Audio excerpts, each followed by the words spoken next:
let's review subtracting decimals. Similar to when we are adding, when we subtract decimals, we absolutely have to line up the place value, starting with that decimal. Another really important piece about subtracting decimals is that the total is always on top. We start with the total and we subtract a part. So the order that we subtract in is really important.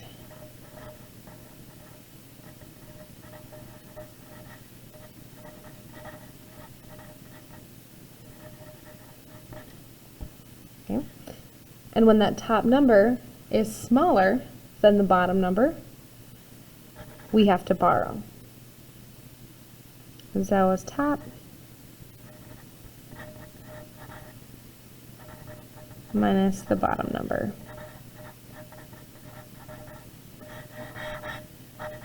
Really important. So let's try one for practice. For this first example, 5 and 48 hundredths minus 27 hundredths. We have to line up the decimals, so those are important to spot. The first number listed will always go on top because it's the total, and the total must go on top. The number that follows the subtraction sign, that's the part. That's going to go on the bottom. Order is very important, so it should look like this. 5 and 48 hundredths minus, decimals have to line up, so I start with that. In this case, there's nothing to the left of the decimal, so we can put our 27 hundredths and fill in a 0. Now when we subtract, it's important to always go top minus the bottom. So it has to be 8 minus 7, which is 1. It has to be 4 minus 2, which is 2.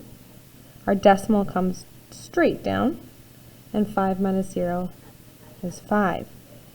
We were able to subtract because all of the digits were bigger on top than the digit directly below it, giving us 5 and 21 hundredths. For the next example, same process, just more digits to subtract. 156 and 86 thousandths is the first number listed, so it has to go on the top. We put 156 and 86 thousandths minus, decimals must line up. 12 is to the left, so we line up those place values as well. Both the 2 and the 6 are in the ones place, so they go together. And then in 56 hundredths, we can put a 0 underneath, so that way each number has 3 digits to the right of the decimal. We can put a 0 here as well. Again, we wouldn't need to, but sometimes it's helpful. And it's always top minus bottom. So for this first one, 6 minus 0, 6 on the top is big enough, so we can subtract, giving us 6. 8 minus 6, 8 is bigger, so we can subtract, giving us 2. 0 minus 5, though, it has to be top minus bottom. In this one, the top number, not big enough, so we have to borrow from the next place value over, the next bigger place value.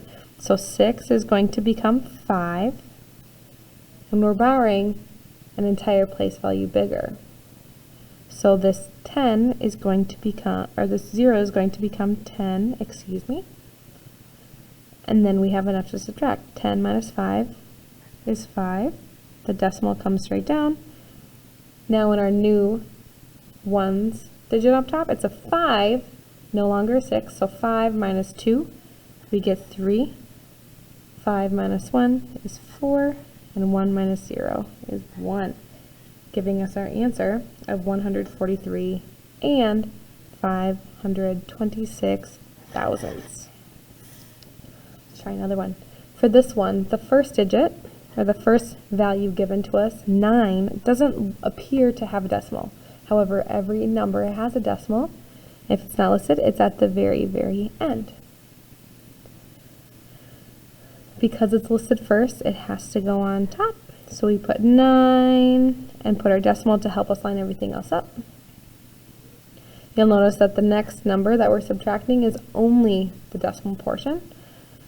So the decimal will go directly underneath it, and we can put our 264. In this case, the zeros will be really, really helpful because we'll have to show our work. So I'm going to put 3 zeros with my 9 so that that all matches, and a 0 underneath the 9 so that each number has 4 digits. And we're subtracting, so we put our subtraction sign. It's always top minus bottom, but you'll notice in this one that we have a lot of zeros on top, meaning they're going to be smaller. 0 is smaller than 4, so we would have to borrow. But when we look next door, there is nothing to borrow from, so we have to go another step further. Again, nothing to borrow from the 0, so we go another step further to the 9. We can borrow from the 9, making it an 8. That makes this 0 a 10, but we have to go all the way to the end. So after this is a 10, we're still working on this place.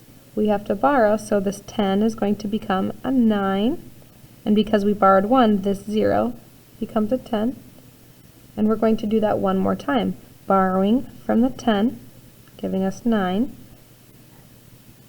and then this 0 becomes the 10. Now each place is big enough to subtract. We went as far as we needed to be able to borrow 1. 10 minus 4 is 6. 9 minus 6 is 3. 9 minus 2 is 7. 8 minus 0 is 8. Notice how in a problem like this, it is really important to keep everything nicely organized and in line. Otherwise, it gets confusing when you have to borrow from so many different place values. Let's try our last problem. When we do this one, again, it's listed first, so it has to go on top. We must line up our place values, starting with our decimal. So we have 92 hundredths. I'm going to put a 0 underneath the 3, so that we have the same number of digits in both numbers to the right of the decimal. We can also put a 0 here, and then subtract, making sure that the top number is bigger when we subtract. 3 minus 0 is 3. 8 minus 2, 8 is bigger, so we can subtract, giving us 6. For this next place value, 5 minus 9, 5 is smaller, so we have to borrow because it's not enough to take 9. We're going to borrow from the 1, making it a 0. And when we do that, the 5 becomes a 15. Now when we subtract 15 minus 9, that's going to give us 6. Decimal comes straight down, and 0 minus 0 is 0, giving us our answer. Key points when we're subtracting decimals. We need to line up the place values starting with the decimal.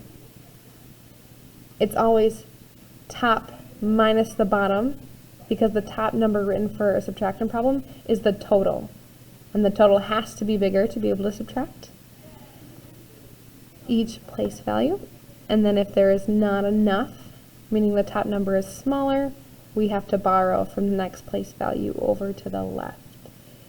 Double check your subtraction and take your time. Make sure everything is neatly organized.